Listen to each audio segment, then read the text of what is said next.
बहुत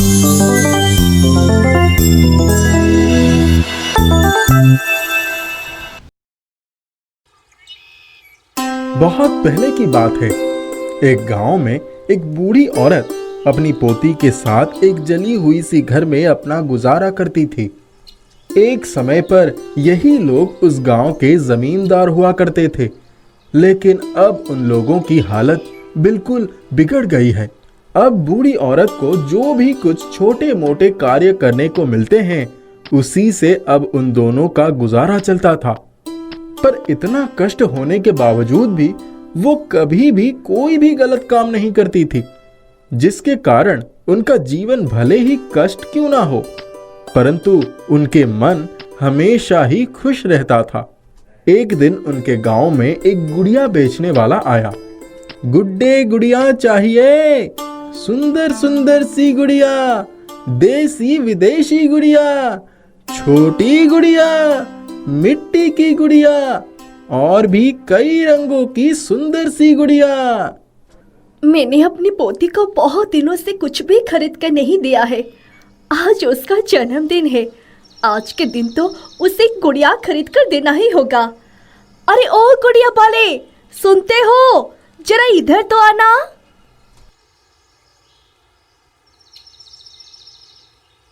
क्या हुआ माँ, आप क्या कुछ लेंगे? हाँ, अब मैं एक गुड़िया लूंगी, तुम दोगे? लगता है ये ग्राहक खरीदने वाला नहीं है, बहुत ज्यादा पैसे नहीं दे पाएंगे। इसके लिए ज्यादा समय नष्ट करने की कोई जरूरत नहीं है। ये देखो गुड़िया, क्या ये गुड़िया तुम लोगी? इतनी छोटी सी गुड़िया मैं कैसे अपनी पोती को दे सकती हूँ? कुछ अच्छा सा दिखाओ ना। देखो माँ, बड़ी सी गुड़िया चाहिए तो उसकी कीमत भी कुछ ज्यादा होगी। आप फिर मुझसे सौदा मत करना। अरे तुमने क्या सोचा है कि मेरे पास पैसा नहीं है? एक समय था जब हम लोग इस गांव के जमींदार हुआ करते थे। अभी परिस्थिति के कारण हमारी हालत खराब हो गई है, नहीं तो इस इलाके में ऐसा कोई भी नहीं है जो हमें ना जानता हो, समझे? अभी तुम मुझे कुछ अच्छी सी गुड़िया निकाल कर दिखाओ। ठीक है, अगर तुम कह रही हो तो देखता हूँ। देखो तो ये गुड़िया कैसी है? अरे वाह वाह, ये गुड़िया तो बहुत ही सुंदर है। मुझे यही गुड़िया दे दो। इसकी कीमत कितना है? लगता है ये बूढ़ी अम्मा को ये गुड़िया बहुत ही पसंद आ गई है। एक काम करता हूँ, इसकी सही कीमत ना बताकर कुछ बड़ा चढ़ाकर कीमत बताता हूँ, तब मुझे अच्छा लाभ भी होगा। ये तो विदेशी गुड़िया है माँ, ये गुड़िया यहाँ नहीं बनता है, इसीलिए इसकी कीमत भी बहुत ज्यादा है। अरे कितना ज्यादा है वो तो बोलो। 2 चांदी के सिक्के देने पर ही मैं तुम्हें ये गुड़िया दे सकता हूँ। मुझे 2 चांदी का सिक्का कहाँ से मिलेगा? मेरे पास तो सिर्फ कुछ तांबे का ही पैसा पड़ा हुआ है। मैं तुम्हारे पैसे घर के अंदर से ले आती हूँ।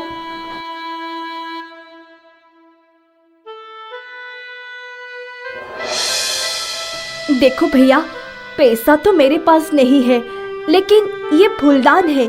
ये फूलदान बहुत साल पहले का है। अभी ऐसी चीजें तुम्हें नहीं मिलेगी।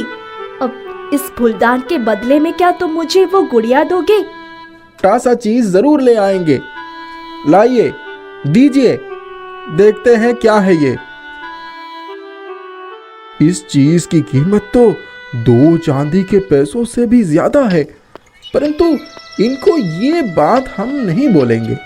लगता है बुढ़िया में उतनी अकल है नहीं, इसलिए मैं जो भी कहूँगा शायद वो मान जाएगी। क्या हुआ, नहीं दोगे क्या?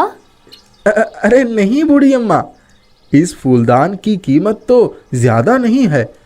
मैं तुम्हें इसके बदले में कुछ तांबे का पैसा दे सकता हूँ।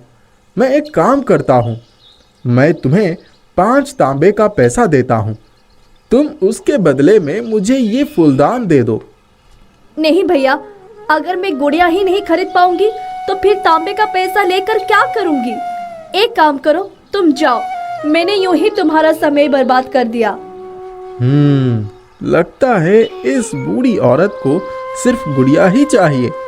ठीक है, मैं वो गुड़िया आपको दे दूंगा। आप एक काम कीजिए, ये फूलदान अभी अपने पास रखिए। मैं बाकी गुड्डे गुड़िया बेचकर फिर आता हूं।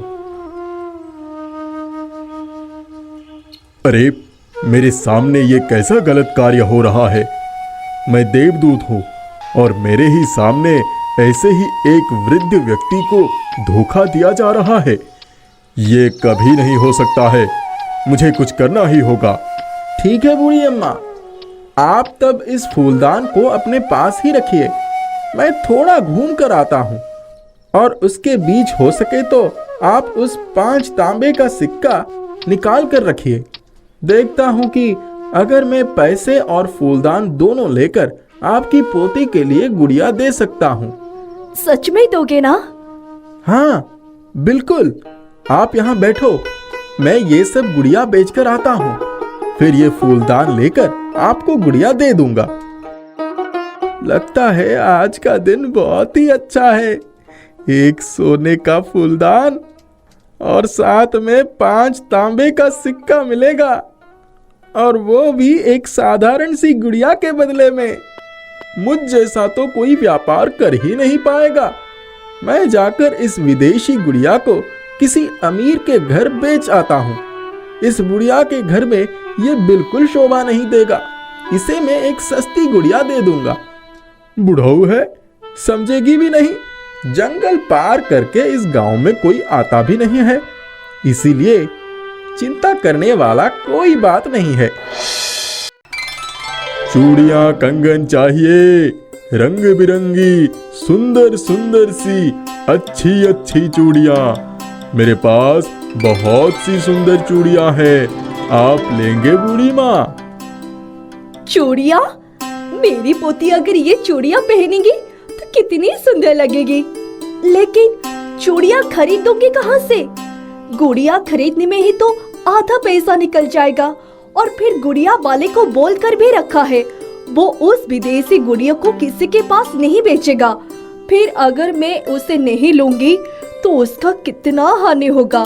नहीं नहीं, मैं ऐसा बिल्कुल नहीं कर सकती हूँ। बूढ़ी माँ, आप नहीं लेंगे? नहीं बेटा, मेरे पास और पैसा नहीं है। एक गुड़िया वाले ने कहा है कि वो मुझे ये फूलदान और 5 तांबे का पैसा लेकर अपनी टोकरी में से सबसे सुंदर गुड़िया मुझे देगी। हाय रे, आज मेरी पहली आमदनी नहीं हो पाई। क्या करे? ठीक है, चलता हूँ। अच्छा बूढ़ी माँ, आप क्या इस फूलदान के बदले में गुड़िया खरीदने वाले हैं? हाँ बेटा। अब क्या मैं इस फूलदान को एक बार देख सकता हूँ? लो इसे। मगर ये इतनी साधारण चीज है कि इसकी कीमत 2 चांदी के पैसों के बराबर भी नहीं है। मैं जब इसे अपने ससुर जी के पास देखा था तो मुझे लगा था कि ये बहुत ही कीमती है। फूलदान में इतनी धूल जमी हुई है, फिर इसका कीमत कैसे पता चलेगा?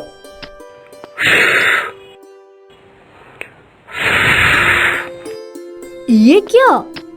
इसकी कीमत 2 चांदी के पैसों से भी बहुत ज्यादा है। आपको किसने कहा कि ये एक साधारण सा फूलदान है? उस गुड़िया बेचने वाले ने मुझे कहा। क्या माँ जी? उसने कहा और आपने मान भी लिया? आप तो आपकी पोती की एकमात्र संरक्षक है। अगर आप ही किसी की ऐसे ही बातों को बिना परखे मान लेंगे, फिर तो सब कोई आपको धोखा देकर चला जाएगा। बेटा, ये तो तुमने सही कहा है। मेरी पोती मेरी जिम्मेदारी है। अगर मैं ही सावधान नहीं रहूं, फिर तो मेरी पोती को हानि पहुंच सकती है। मुझे क्षमा कर देना बेटा। अरे नहीं नहीं माँ जी, क्षमा किस बात का? आप सिर्फ अगली बार से सावधान रहिएगा ताकि कोई आपको धोखा ना दे सके। हाँ बेटा, मैं अब से सावधान रहूंगी। आज से ही शायद हमारे दुख के दिनों का अंत हो जाएगा। मैं अभी इस फूलदान को बाजार में बेच जाऊंगी। निश्चित रूप से माँ जी। बेचने के समय सिर्फ इस बात का ध्यान रखिएगा कि फिर से कोई आपको धोखा ना दे पाए। हाँ बेटा, एकदम मैं इस बात का जरूर ध्यान रखूंगी। ये लो माँ जी, इसे अपनी पोती को उसके जन्मदिन में देना। तुमको कैसे पता कि मेरी पोती का आज जन्मदिन है? ये क्या? कहाँ गया वो चूड़ी वाला? इतना जल्दी वो कहाँ खो गया? अरे कहाँ गई तुम? सुन रहे हो? कहाँ हो बूढ़ी माँ? लाओ, मुझे दो तुम्हारी वो फूलदान और 5 तांबे का पैसे, और उसके बदले में मैं तुम्हें ये गुड़िया देता हूँ। फूलदान तो अब नहीं है। कहाँ गया? एक चोरी वाला आया था, मैंने उसे वो फूलदान दिया और उसके बदले में मैंने उसे सुंदर सी 1 दर्जन चूड़ियाँ ली और साथ में तुम्हारी गुड़िया से भी और सुंदर एक गुड़िया भी लिया। अरे ये टोकरी इतना भारी कैसे हो गया? सब गुड़िया तो मैंने बेच दिया था, फिर इतना भारी क्यों? अरे और तो मुझसे चला नहीं जा रहा। इस टोकरी का वजन तो बढ़ता ही जा रहा है।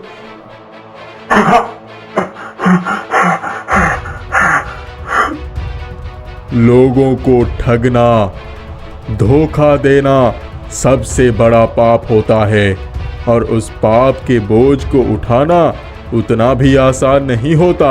आज तूने जो पाप किया है, ये उसी का बोझ है, इसे तो नहीं संभाल पाएगा। मुझे क्षमा करे प्रभु, मुझे क्षमा कर दे। क्षमा कर सकता हूँ, अगर तू ये वादा करेगा कि दोबारा ऐसा काम फिर कभी नहीं करेगा, और अगर किया तुझे इससे भी कई गुना ज्यादा सजा मिलेगा। मैं वादा करता हूँ भगवान, वादा करता हूँ, फिर ऐसा कभी नहीं होगा, कभी नहीं। इसके बाद धीरे धीरे उस बूढ़ी औरत की हालत सुधरने लगती है। इसका कारण सिर्फ वो फूलदान ही नहीं है, बल्कि उस चूड़ी वाले के रूप में आए हुए देवदूत की दी हुई सीख भी है, जिसने कहा था कि सावधानी से सब कुछ सोच विचार करने के बाद ही हमें कोई कार्य करना चाहिए तथा फैसला लेना चाहिए। इसके बाद से वो गुड्डे गुड़िया बेचने वाला भी सुधर गया और एक अच्छा इंसान बन गया। वो अब किसी को भी धोखा नहीं देता है, बल्कि जितना संभव हो सके लोगों का उपकार करता है, और जितना बार वो किसी का मदद करता है, उपकार करता है, उसे लगता है कि उसकी टोकरी काफी हल्की हो गई है। ऐसे ही दोनों सुख शांति से अपना जीवन बिताते रहे।